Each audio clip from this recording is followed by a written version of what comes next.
चलो बच्चों, आपने अभी हमको मैसेज किया है कि हमको एलसीआर सर्किट पढ़ा दीजिए। तो ये बोर्ड में भी आता है, बहुत इंपॉर्टेंट टॉपिक है। थोड़ा जल्दी जल्दी पढ़ेंगे क्योंकि वीडियो बहुत लंबा हो जाता है तो फिर अपलोड करने में दिक्कत होती है। तो यहाँ पर देखो, क्वेश्चन मैंने दो तरह से लिखा हुआ है। ऐसे क्वेश्चन पेपर आता है बोर्ड में कि एक अल्टरनेटिंग वोल्टेज है, प्रत्यावर्ती वोल्टेज स्रोत है, V बराबर V naught sine omega T, और इसको हमने एक प्रेरक कुंडली L, संधारित्र जिसकी धारिता C है और एक प्रतिरोध R है, तीनों श्रेणी क्रम में जुड़े हैं, इनके साथ जोड़ दिया है। और अब हमें पूरे परिपथ की प्रतिबाधा और वोल्टेज और करंट के बीच में कलांतर यानी कि फेज एंगल फाइंड आउट करना होगा। या फिर इसको हम ऐसे भी बोल सकते हैं कि सिद्ध कीजिए कि प्रतिबाधा Z बराबर ये होगी और जो कलांतर है वो tan फाई बराबर इतना होगा। ठीक है, इसके लिए सबसे पहले हम मानेंगे कि कुंडली जिसका प्रेरकत्व कितना है, L है, संधारित्र जिसकी धारिता C है और एक प्रतिरोध R को हम श्रेणी क्रम में जोड़ करके एक अल्टरनेटिंग वोल्टेज V बराबर V naught sine omega t से कनेक्ट कर देते हैं। This symbol is denoting alternating voltage source here. अब यहाँ पर हम देखेंगे ये हमारा वोल्टेज है VR, प्रतिरोध के सिरों के बीच विभवांतर है, ये हमारा प्रेरण कुंडली जो है उसके सिरों के बीच विभवांतर है, और ये संधारित्र के सिरों के बीच विभवांतर है। ये जो फेजर डायग्राम बनाते हैं एकदम वेक्टर डायग्राम की तरह ही हम लोग ट्रीट करते हैं लगभग। अब इसमें देखो, ये धारा है और ये रेजिस्टेंस के सिरों के बीच जो विभवांतर है। इसको हमने जब इसको इंडिविजुअल अलग अलग पढ़ा था तब हम ये जानते हैं कि V और I के बीच में समान कला होती है प्रतिरोध के केस में। और अगर हम इंडक्टर के केस में बात करते हैं तो इंडक्टर में वोल्टेज लीड करता है by the 90 degree with the current, और कैपेसिटर में करंट लीड करती है with the capacitor voltage by the 90 degree. तो यहाँ पर हम देख पा रहे हैं कि ये करंट लीड कर रही है कैपेसिटिव जो वोल्टेज है उससे 90 डिग्री, और करंट से वोल्टेज लीड कर रहा है in the case of inductor coil, वो भी विद द 90 डिग्री। ये जो साफ साफ आपको बना हुआ दिख रहा होगा। अब यहाँ पर क्या है, एक वेक्टर डायग्राम की तरह ट्रीट करेंगे कि अगर इतनी यूनिट का अगर वेक्टर है हमारे पास, यानी कि वोल्टेज है हमारा कैपेसिटर के क्रॉस, तो इतना ही हम इस वेक्टर में फेजर डायग्राम में से ये यूनिट कम कर देंगे, और जो बाकी बचेगा this is VL minus VC, यानी कि ये जो पोर्शन बचेगा this is VL minus VC। अब इसका और VR के साथ में हम फेजर डायग्राम देखेंगे जो कि सिंपल एक पाइथागोरस त्रिभुज लगा करके हम सॉल्व कर लेंगे। कैसे करेंगे? अच्छा, अब हम लोग डिस्कशन यहाँ कर रहे हैं कि हमको बोर्ड में कैसे लिखना है। तो सबसे पहले जो भी हमने यहाँ पर अभी बताया था कि हमने ये चीज़ें कंसीडर की हैं, ऐसे कनेक्ट किया है, इसको हम यहाँ पर लिख देंगे। Let us consider a coil L and a capacitor with the capacity C and resistance R connected with series with a alternating voltage V is equal to V naught sine omega T. Hindi में लिखा है, English में बोल दिया, जिससे दोनों medium के बच्चे इसको समझ सकते हैं। साथ ही हम ये जानते हैं जब इंडिविजुअल पढ़ाया जाता है कि R के सिरों के बीच जो वोल्टेज होता है VR और I एक ही कला में होते हैं, L और I। अगर हम देखेंगे इंडक्टर के बीच में जो वोल्टेज होगा वो करंट से 90 डिग्री अग्रगामी होगा, और कैपेसिटर के अक्रॉस जो वोल्टेज होगा वो करंट से 90 डिग्री पश्चगामी होगा या लैग करेगा। अब यहाँ पर हमने आपको ये फेजर डायग्राम समझाया, इसमें हम सिंपल पाइथागोरस प्रमेय ही लगा देंगे, त्रिभुज की तरह ही सॉल्व करेंगे। तो देखेंगे ये कर्ण होगा, तो V square is equal to क्या हो जाएगा, आधार यानी कि VR, और लंब यानी कि ये इसके इक्वल है VL माइनस VC। तो सिंपल से यहाँ पर हमने पहले कंसीडर कर लिया है कि VL ग्रेटर देन VC है। हम VC ग्रेटर देन VL भी कंसीडर कर सकते हैं, it's our choice for calculation और प्रूविंग जो भी हम करने जा रहे हैं। तो अब देखिए, जैसा कि हमने बताया कि यहाँ पर सिंपल हम लोग पाइथागोरस थ्योरम लगा करके इसको सॉल्व करने वाले हैं। तो ये हाइपोटेनस हो गया, ये हमारा परपेंडिकुलर, ये हमारा बेस, यानी कि कर्ण का स्क्वायर इज इक्वल टू आधार स्क्वायर, और यहाँ पर लंब का स्क्वायर। लंब की जगह पर क्या है, VL माइनस VC। अब यहाँ पर क्या है, इसको हम लोग देखेंगे simple V is equal to IR वाला जो फॉर्मूला होता है उसी तरह हम इसको सॉल्व कर लेंगे कि V across the R is equal to IR, V across the L is equal to IXL, and V across the capacitor is equal to IXC, where XL is inductive reactance and this is capacitive reactance, यानी कि ये प्रेरकीय प्रतिघात और ये धारितीय प्रतिघात कहलाता है। इसको हमने previous में पढ़ा होगा। वीडियो लंबा होता जा रहा है इसलिए थोड़ा और जल्दी हम इसको एक्सप्लेन कर देते हैं।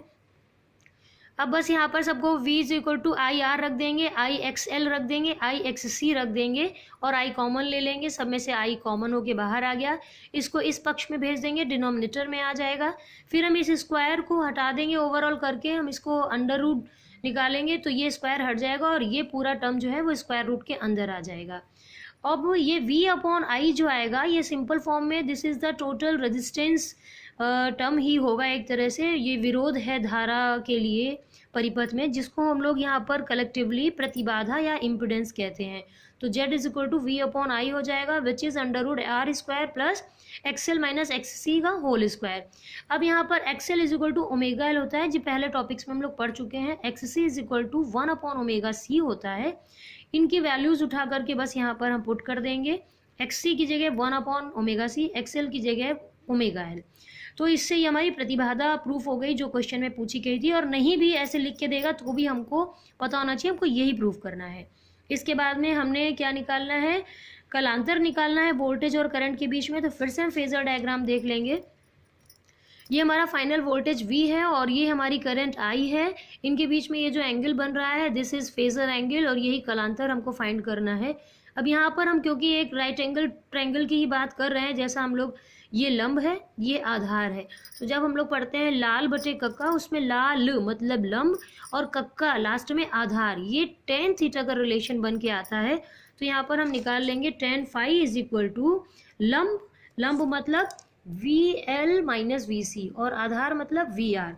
सो लंब बटे आधार हमारा आ जाएगा वी आर। अब यहाँ पर फिर V L is equal to I X L, V C is equal to I X C and V R is equal to I R रख देंगे। ये सारे इसके सफिक्स में है, ये मल्टीप्लाई में नहीं है। अब यहाँ पर हम जैसे ही वैल्यू पुट कर देंगे, वी एल की जगह आई एक्स एल, आई एक्स सी और आई आर, जैसे ही मैंने पुट किया है तो ये आई आ गया और ये आई फिर यहाँ पर कैंसिल आउट हो जाएगा न्यूमरेटर डिनोमिनेटर से और एक्सएल माइनस एक्स सी बचा ऊपर में और नीचे में आर बचा। फिर से हम एक्सएल की जगह क्या रख देंगे ओमेगा एल और एक्स सी की जगह क्या रख देंगे 1 अपॉन ओमेगा सी।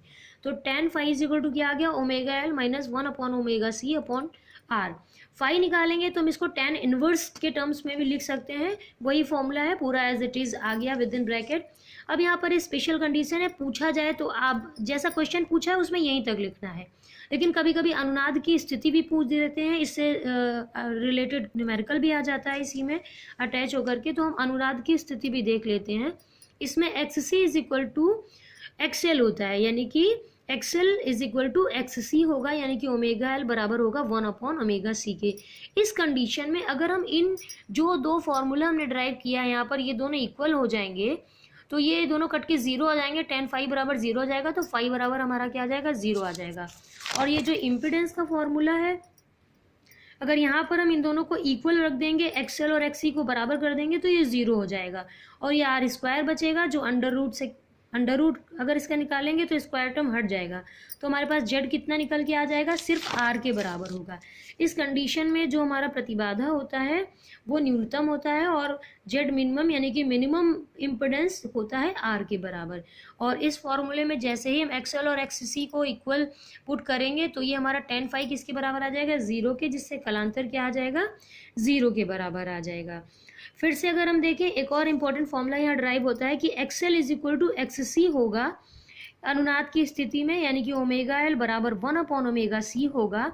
इस ओमेगा को इस तरफ ट्रांसफर कर दो और एल को उठा करके यहाँ ट्रांसफर कर दो, ये ओमेगा ओमेगा मिलके ओमेगा स्क्वायर हो गया और ये यहाँ पर आके एल सी हो गया। फिर इस स्क्वायर को हटा दीजिए तो यहाँ पर क्या हो जाएगा स्क्वायर रूट आ जाएगा। इसका स्क्वायर हमने हटा दिया या दोनों पक्षों का हमने वर्गमूल ले लिया तो इसका स्क्वायर हट गया और यहाँ पर अंडर रूट आ गया।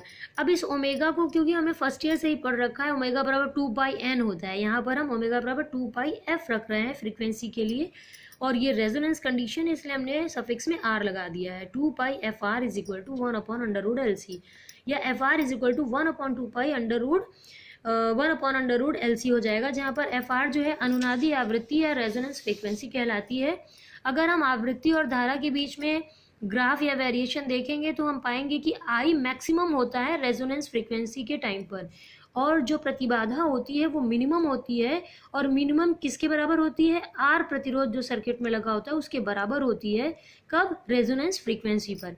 यही बात लास्ट में लिखी है और बहुत जल्दी लिखी है, तब भी वीडियो बहुत बड़ा हो गया है। अब आपको जो टॉपिक चाहिए होगा आप कमेंट करके बताइएगा। अब यहाँ पर हम थोड़ी देर के लिए आपको वीडियो इस तरह से दिखा दे रहे हैं कि आप स्क्रीनशॉट करके या पॉज करके पूरा आप नोट्स भी बना सकते हैं इस क्वेश्चन के लिए।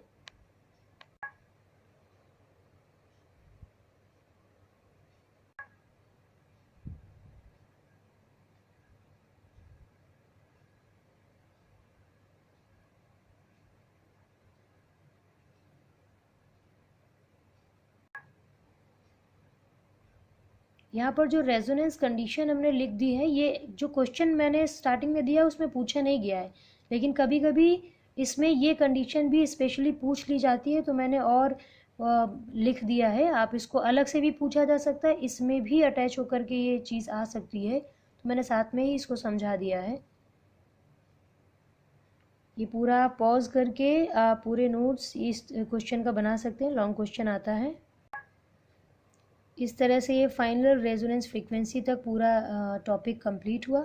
लॉन्ग क्वेश्चन में ही जनरली पूछा जाता है। और ये जो फॉर्मूला आप देख रहे हैं ना, जितने भी फॉर्मूला यहाँ पर प्रूफ किए हैं हम लोगों ने, F R is equal to 1/2 pi √1/√LC है, या Z इज इक्वल टू जो फॉर्मूला हमने डिराइव किया है R² plus omega L minus omega C 1/ωc का होल स्क्वायर रूट के अंदर, या फिर ये जो tan phi हमने फाइंड किया हुआ है, फाइनल जो भी कलांतर का फॉर्मूला फाइंड किया है, इन सारे जो फॉर्मूले हैं इन सारे पर हम लोगों को बेस्ड न्यूमेरिकल भी इससे कभी कभी क्वेश्चन में अटैच रहता है, तो ज़्यादा कुछ सोचना नहीं होता, बस डायरेक्ट इन पर वैल्यूज़ पुट करके हमको तुरंत से न्यूमेरिकल सॉल्व हो जाता है। अब नेक्स्ट टाइम बोर्ड में ऐसा ही क्वेश्चन पूछा हुआ होगा, पेपर देख करके नेक्स्ट वीडियो ऐसा बनाएंगे। तब तक के लिए आप पूरा वीडियो देख चुके होंगे, और नेक्स्ट के लिए आप कमेंट करिए। Thanks for watching.